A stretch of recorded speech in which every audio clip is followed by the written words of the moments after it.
ભાવનગર જિલ્લામાં મેઘરાજા કોપાયમાન થયા છે। તળાજાના કામરોલ ગામનો કોઝવે પાણીમાં પલાશ અને તળાજી નદીઓ બંને કાંઠે વહેતી થઈ છે। 2 દિવસથી કોઝવે પાણીમાં ડૂબતા લોકો પરેશાન છે, લોકો હેરાન પરેશાન થઈ ગયા છે।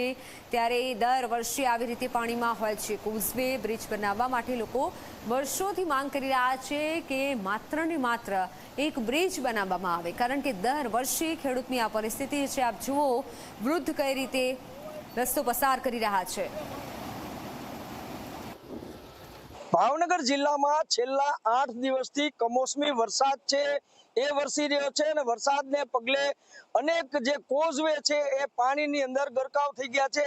ખાસ કરીને જે ભાવનગર જિલ્લાના જે તળાજા પંથક છે કે જ્યાં ભારે વરસાદ વરસ્યો હતો અને વરસાદના કારણે થઈને જે વરસાદી પાણી છે એ નદીઓમાં ભારે ધસમસતા વહેતા જે કોઝવે છે એ બધા કોઝવે છે એ પાણીમાં ગરકાવ થઈ ગયા હતા। આપને હું બતાવવાનો પ્રયાસ કરીશ કે જે આ નવી કામરોળ ગામથી સિહોર પંથકના 15 થી વધુ ગામોને જે જોડતો જે માર્ગ છે એ માર્ગ પર લગભગ 2 ફૂટ જેટલા પાણી ભરાઈ જતા આજે ગામના લોકો છે જેને પારાવાર મુશ્કેલીનો સામનો કરવો પડી રહ્યો છે। આપણે જે ગામ લોકો છે એ હાલ તો જે રીતના પાણીની અંદર ગરકાવ થઈ ગયેલા જે કોઝવેમાંથી બહાર આવી રહ્યા છે અને જે રીતના પરિસ્થિતિ આપ જોઈ શકો છો કે જે કોઝવેના જે આરસીસી છે તેના સળિયા છે એ પણ બહાર ડોકાઈ રહ્યા છે, જેના કારણે થઈને આજે અહીંથી પસાર થતા લોકો છે તેને વાગવાની કે ઈજા થવાની શક્યતાઓ છે એ પણ ખાસ કરીને જોવા મળી રહી છે।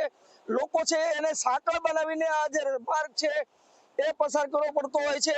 આજે ગામના લોકો છે એની સાથે વાત કરીશું કે આજે ગામની જે સ્થિતિ છે અને લોકોને કેવી મુશ્કેલી પડી રહી છે। પહેલા તો આપનું નામ? મારું નામ અશોકસિંહ કે સરવૈયા, નવી કામરોલ, તાલુકો તળાજા, જિલ્લો ભાવનગર। અશોકસિંહ, ખાસ તો આજે કોઝવે છે એ કયો કોઝવે ગણાય છે અને આ ગામને થી અન્ય ગામને જોડતા કેટલા માર્ગો છે કે જે આના કારણે પ્રભાવિત થયા છે?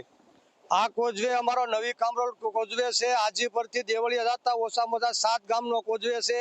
આ રસ્તો અમારો હાજીપુરથી દેવળિયાનો છે। હાલ અમારો નવી કામરોલ સતત 7 દિવસના વરસાદથી 24 કલાકથી ગામ સંપર્ક વિહોણું છે। સામાકાંઠે નવી કામરોલ પ્રાથમિક શાળા, સામાકાંઠે હાઈસ્કૂલ, ડેરી હોવાથી રોજિંદા કામમાં તકલીફ પડે છે। અવારનવાર 12 મહિનામાં 12 વખત ચોમાહે ગામ સંપર્ક વિહોણું થાય છે। સાથે સાથે કોઈ અધિકારી કે પદાધિકારી ક્યારેય કોઈ સંપર્ક લેતા નથી, તેથી ત્યારે ગામમાં અનેક સમસ્યાઓ ઊભી થઈ। જ્યારે ઇમરજન્સી તકલીફ હોય, કોઈ હાર્ટ એટેક હોય, બહેનોને ડિલિવરી હોય ત્યારે તકલીફ થાય છે।